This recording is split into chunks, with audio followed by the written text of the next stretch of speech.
Good afternoon, Adobe Visual Design students.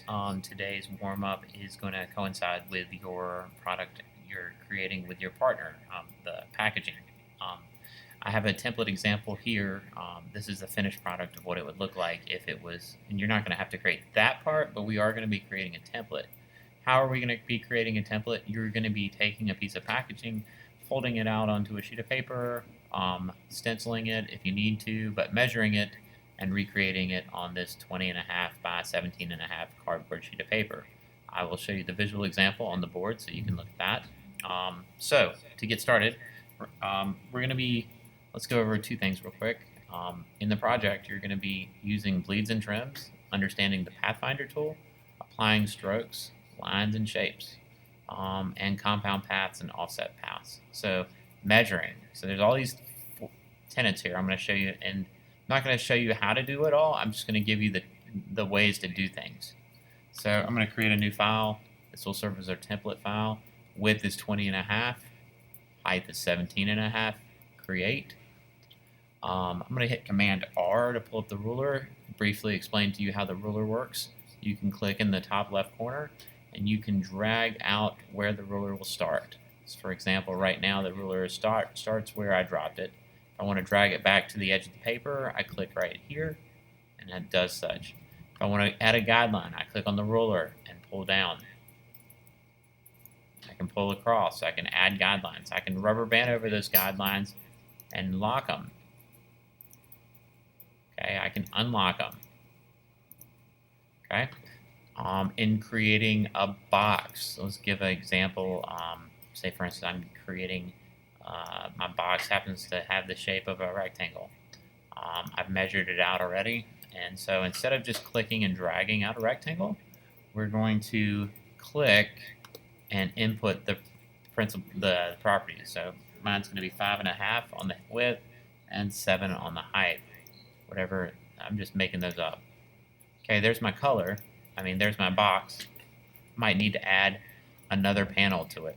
So I'm going to go ahead and give it a black stroke. Okay, this will be a great time to expand on the stroke panel. Dash lines are right here. Fold lines are going to be in dash lines, and cut lines are going to be in dash lines. What color you choose is up to you. In this template right here, green is their bleed line, black is the cut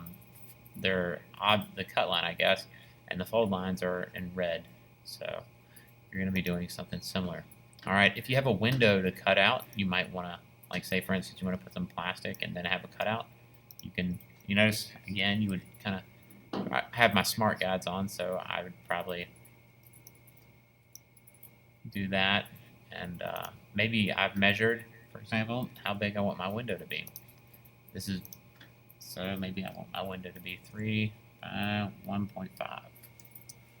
There's my window. I can position it right here. Another thing we're going to be using is the Align tool. Top right here, I can align objects to the center. Okay, if I'm ever curious about getting them perfectly aligned, I can do that. The Pathfinder tool, we're going to go ahead and show you a visual example of that. Say for instance, I have a rectangle I want to click and drag out. And I'm going to rely on my smart guides to pop into the spot, and maybe I'm going to rubber band over this corner and then pull that down. Now, of course, these two shapes have, even if I, okay, so then here, I'm going to grab that, pull it down here. I could rubber band over both of these objects here and use my Pathfinder tool. Let's do that. Window, Pathfinder tool is here. There it is. Probably going to use the Unite. Now I've created a flap here. Okay. Go ahead and make this a non-dash line by taking off the dash. Okay. Now that I've created the flap, I might use my line tool. You can also add a line just by clicking one time. You can add the line length. I know that this would be 4.5. But I didn't specify the angle, so I'm just going to click and drag across. Okay, maybe this is a fold line here, and maybe I choose to make that red. Okay. So it's looking good so far. And now I need to say, for instance, after I've added my flaps to my box or the folds or any of that, I need to expand it a little. Okay, so I'm going to go to Object, Offset Path. I'm sorry, Object, Path, Offset Path.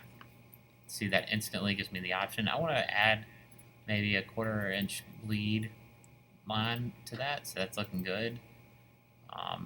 Say OK. So now I have a bleed line. I could probably even change the color of that if I want. So now that's blue. Now I gotta think about this. Now that I have my bleed line, and that, let's go here. And can I put that on its own layer? There it is. So it's on top. So now if I take this and I say, hey, I want my box to be blue, and I could align give it a stroke. I can align my stroke to the outside, bump up the weight. Okay, so I've showed you compound path, align using rulers. Let's check off the list and see if there's anything else I haven't gone over.